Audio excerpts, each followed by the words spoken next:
Hi, honeys. It's Michelle with Books Cause Insomnia. I'm here today to talk to you about my book reviews for Romanceathon 2021. This was my first time ever doing a Romanceathon, and I was surprised in some ways pleasantly, and in other ways maybe not so pleasantly. At the end of this video, I will put a link to my vlog that I did, and I will also put a link to the vlog that I did down in the description box. I also want to thank Miss Jacqueline for putting on Romanceathon. Oh, Marty. Marty's back and he's scratching things up again. I had a little list of something down on the ground that I wanted to work on, and I've already got some holes in there, which was really nice of him. What can I say? Hey, stop. Don't be so rude. So the first prompt was cover love, a cover that you love. And the book that I selected was Midnight at the Blackbird Cafe. A couple people have mentioned that this doesn't really look or sound like a romance, and it doesn't. In my defense, it was on the list on the website. I did read this book in one day, and it was 333 pages long. I really liked it, okay? But I would not say that this is a romance novel. I would say it's a magical realism or maybe a contemporary women's book, but it is not romance. There was a couple... Marty, I'm sorry. There was a couple moments where there was just a tiny bit of romance sprinkled in, but even then, the romance, whether I was planning on reading a romance or not, was underwhelming. In fact, that was the least favorite part of the book for me. They did not wrap much of it up. This book had two protagonists. They had, let's see, Anna Kate, and then they also had, which they don't mention the other character on the back of the book, but it bounces between the two of them and life from their perspective constantly. Who's the other character? I'm sorry, hold on, let me see.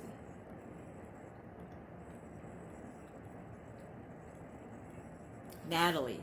Natalie is her, well, I can't say because it's it says, it doesn't say on here who she is. Okay. Basically, this woman's grandma dies, and she goes back to this town to find out what the big family secret is. And she does find out. And it was a good book. Not much romance, though. It was beautifully written. There was a lot of Southern charm in it, and a lot of references to food and cooking and gardening and herbs, vegetables, fruits, trees, birds. It was beautiful. I really enjoyed it. If you like Karen White novels, you will like this book. It's got a beautiful small town feel to it. It feels good to read it. The overall theme of the book is healing. And it was really beautiful. I might even read it again, but I only gave it 4 stars. And the reason I gave it 4 stars is they didn't wrap much up for me at the end of the book. Like, is there a sequel that I don't know about? And the romance that was in there was so light, and there was so little of it that I had no invested interest in either of the relationships or any of the romantic relationships in the book. They just weren't holding my attention because they were mentioned so sparingly and with absolutely no detail to the relationships. Does that make sense? But I would still read it, though, especially if you love cozy mysteries and you like reading about like the making of food and putting your love into food and serving food. You would like this book. But there's not a lot of mystery in it, except there kind of is, because you're trying to figure out what happened with this girl's grandma and what happened, who her dad is, and what happened with her mom, and why did her mom flee town, that kind of. So there is a little bit of that kind of mystery in it, but it's got a lot of family history or solving family mysteries kind of thing. So I really did like it. 4 stars. The next day was BIPOC author, which is Black Indigenous Person of Color. And the book that I chose was The Wedding Date by Jasmine Guillory. This book is about a lady named Alexa who meets a man named Drew on an elevator that stops working during a power outage. And long story short, she ends up being his date to a wedding. And so it's like a fake date, or what is that? What is that trope? Fake relationship trope? Which honestly, fake relationship tropes of all the romance tropes I've read in my lifetime are my favorite. I'm not a lot of people love hate to love. I really don't like hate to love. I like fake fake relationship ones. Even the movies. I have Holidays in Handcuffs, which I think ABC Family made like 20 years ago. I have that on DVD and I watch it every Christmas because I love it. And there's another one, I can't remember the name. I'll have to look it up. I think it's called, I don't know, it's something about this woman acting like bringing a fake fiance home because she just can't bring it to her mom to tell her that she just got dumped. And I love that movie too. It's on my DVR and I think I might have it on DVD also. But those fake relationship tropes are just where it's at for me. The guy in the book, Drew, he seemed like kind of a jerk to me, but he started to grow on me after a while. And I just loved Alexa. She's got the thick girl insecurities that I too struggle with. And I don't think then people know what it's like to be a big girl in America. It's just kind of a nice understanding of like what's actually going through a thick or fat girl's mind as she's out in public. Because we constantly think about insecurities, about our roles, or look how big I look next to this girl, or that kind of thing. It's a big struggle. It is very hard. Anyway, I liked that it was a interracial relationship. I liked that both people in the relationship had careers. I stopped reading romance novels in my probably mid 20s, maybe late 20s, because I just got so tired of the helpless damsel in distress being rescued by a rich man and being swept off her feet and then carried off into the sunset. I don't, to me, that's not very realistic. I personally find it more romantic when a woman can take care of herself and happens to choose to have someone in her life, not need someone in her life. You know what I mean? So I liked that that's how this book was. She chose to have him in her life. She chose to date him. I'm not going to give away how long they ended up together or if they ended up together, but she was choosing to have him around. There was a lot of references to food and how delicious it is, and I agree. I love food. I love it. It was a really fun romantic comedy. Martin Stanley. He's my son. What can I say? I don't have kids. He's my child. I also loved their friends. She's got a best friend, he's got a best friend, and I loved their friends. I just really liked the characters in the book. I got very invested in their relationship. I loved them as a couple. I cried at the end, which I don't normally cry in books. I liked that I was so invested in this couple. So many books, they don't really talk about the couple as a couple. It's their sex life and that's it. And I don't get real invested in the couple, but I really loved them as a couple. I was very invested in their relationship, and that's why I was so emotional about whether or not they ended up together and that kind of thing. But I loved this book. I did give it 5 stars, and I do plan on rereading it. That's one of the components that makes a book a 5-star book for me.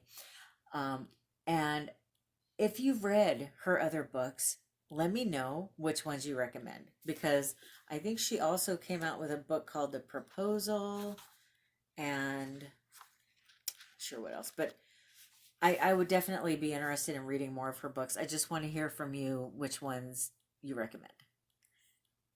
The next category was indie author, meaning that the author published the book themselves. And I do love it when authors publish themselves, because I know that, you know, the story was what they want it to be. I've got this cozy mystery series that I have started that's also an indie book author, and I just love it. I love it when they put them out themselves. You know that then they can publish whenever they want, and they can be genuinely who they want to be and write the way they want to write, and so on and so forth. This book was very beautiful as far as the look of it. Here's the cover. And then in the book,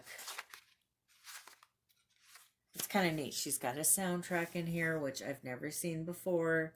I don't know if that's the soundtrack for what she listened to when she was writing, or just kind of what reminds her of the couple.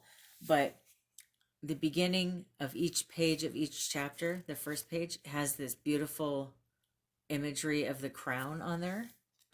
This book is about a girl named Francesca who is supposed to marry a certain guy. And at the last minute, her parents change who she's marrying. And this book was just, it was a feminist nightmare.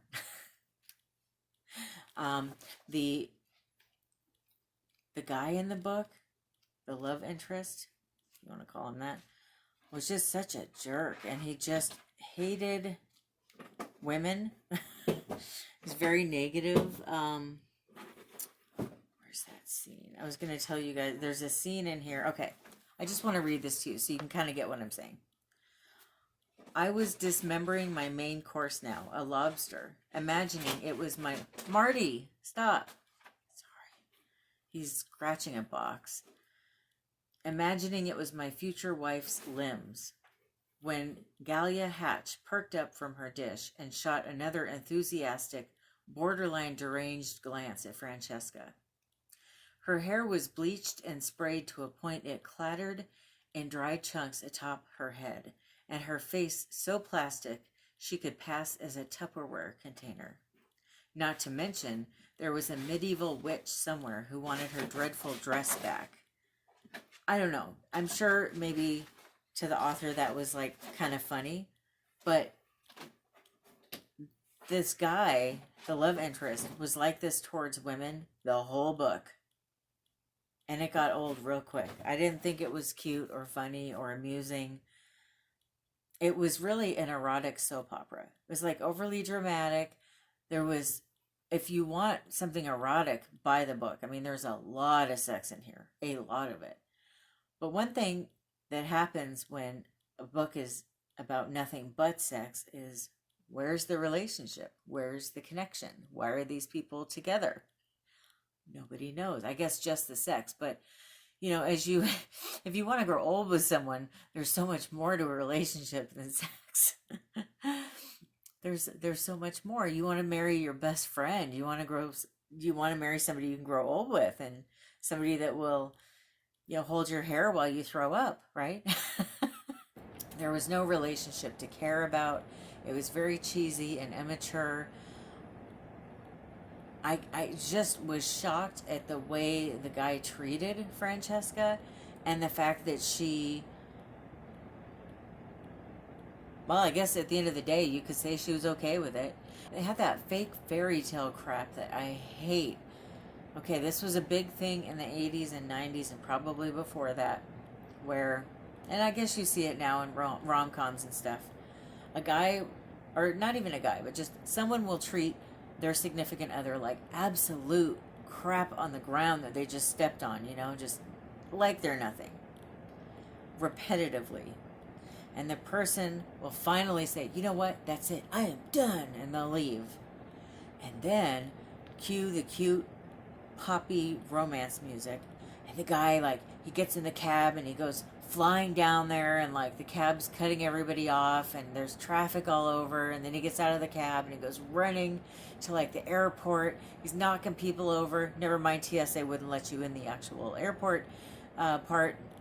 They haven't since September 11th, but hey, let's pretend that 20 years later you're suddenly allowed to do this. You go running into the airport, or he goes running into the airport. He's like knocking over grandmas, and he gets on the plane and goes running in there. It's like, I've changed and I love you. And she's like, oh my gosh, okay. And then they walk off into the sunset and they fall in love again, and everything's great. And they get married at the end of the movie. It's like they get married and like the sun's setting and it's just so beautiful. That's not real life. The truth is, if somebody is mentally, verbally, physically abusive to you, they're not going to just suddenly become a nice person and treat you great. And if they ever do treat somebody great, it's probably not going to be you. If they have it in them to treat you like crap, they're not going to stop treating you like crap. And if you stick around, that is a pass to keep treating you like crap. Like, this doesn't really happen in real life. I'm sure that somebody has an example they could give me in the comments of a time that they know of somebody who actually pulled their head out of their ass and started being nice to somebody after being a complete abusive creep. But in real life, most of the time that does not happen. And I wish books would stop selling that to people. Stop making it out like it's okay for someone to treat you that way. Why don't we promote healthy relationships? I just don't understand. So I'm giving it 1.5 stars because there's a couple of things in there I liked. Basically nothing though. It was awful. But yeah, if you want to read about a healthy relationship, read this. You want to read about real love, read that one. A relationship that you'll care about, yeah. But I did not like this. I guess you could also count that as another category was the hate to love trope. So I'm going to count that as those two categories. I tried to read 7 books in 7 days, but I just was not able to do that. The next book that I read was a book that is out of your comfort zone. What I ended up choosing was a book called The Secret Weapon. I did this one entirely on audiobook. I have a Scribd subscription, and so for me, if I listen to audiobook, it's always on Scribd. That's the only subscription that I have with audiobooks. It was a romantic thriller, which I thought, oh, I love thrillers, so that might be kind of cool.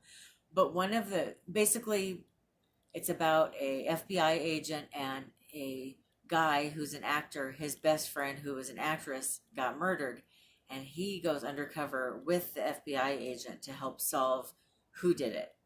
And part of why they go undercover is they think that she was killed by one of those underground rings that they have in Hollywood, where there's like a bunch of cultish, maybe even satanic kind of stuff going on.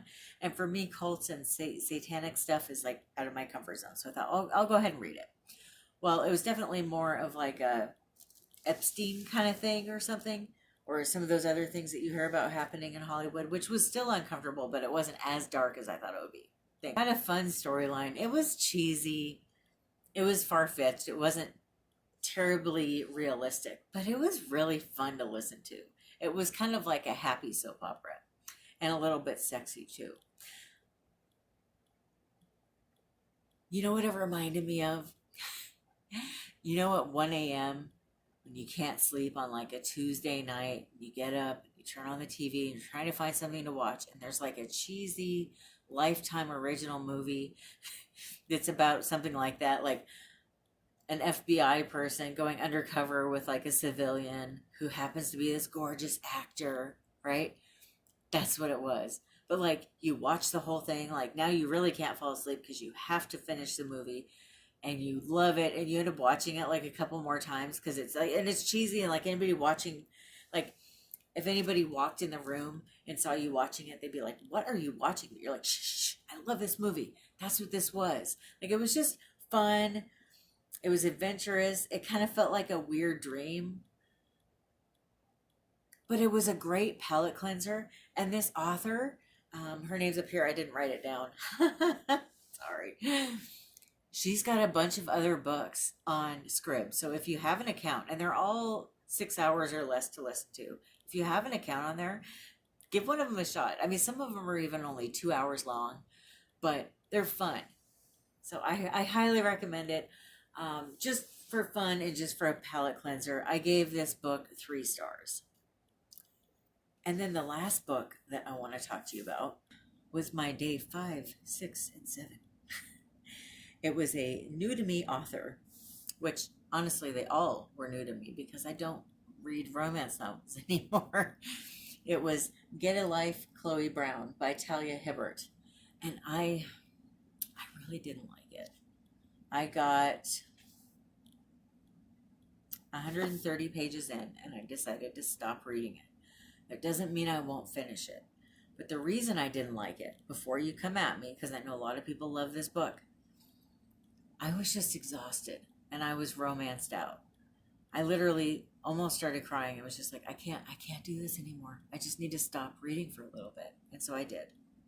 And because I'm so romanced out, I just decided I'll probably read this at a later date. It's going to be on Scribd starting on the 25th of June. So I'll probably do that. I'll listen to it and read it and kind of lighten it up a little bit for me. There were some fun parts of it. Now, it's a hate to love trope, which is my least favorite romance trope. So that might be part of why it wasn't really giving me that warm, fuzzy feeling that I'm looking for. It did have a overweight protagonist, which I love. You know I love that because I'm overweight. I'm a big girl. I'm plus size. So I definitely liked that. Also, she's got a cat, which I'm all about that life, right? And another thing that I really liked is the main character is living with a autoimmune disease, which I don't have an autoimmune disease. I'm not sure what that's like, but it just made her more human. I kind of feel like the protagonist in so many books is like a perfect person. They're beautiful, they're thin, they're rich, they're, everything. And it's kind of nice when like people have something that they struggle with or some sort of issues. It feels more realistic because I've never met one of these perfect people in real life, but they're all over the place in books and on TV and in movies. The truth is, I don't know what I think about this book. I didn't really care for it, but I really think now that I've had a few days to kind of come down from the overwhelmingness of trying to work full time and live my life and still do Romanceathon, I think, and not realizing the rules that I needed to set for myself, I think that I probably will like this book. I'm just going to go back to it probably around the 25th and read it. So when I do my month-end wrap-up, I should be able to tell you then what I thought of this book. I do have some rules now if I'm ever going to do another read-athon, in case you're interested. The rules are that I have to read books that are 250 or less pages, and that anything that I listen to has to be on audiobook. And when I say on audiobook, I mean on Scribd, because that's the only audiobook that I personally subscribe to. As long as I'm able to meet those parameters, I should be able to finish a readathon if I do one in the future. But once I got over 250 pages, I started getting headaches and my eyes would get blurry, and I even started feeling delirious by day 4. It was just kind of too much for me, and trying to work too at the same time. So if I do one again, I think that will make it a lot easier. Please let me know if you think I should do one again. Also, let me know, have you read any of these books? What do you think of them? Have you heard of any of these authors? Let me know. Thank you so much for watching. I hope that you enjoyed this whole Romanceathon experience with me. I hope that you have a wonderful rest of your day or night. I love you. Bye.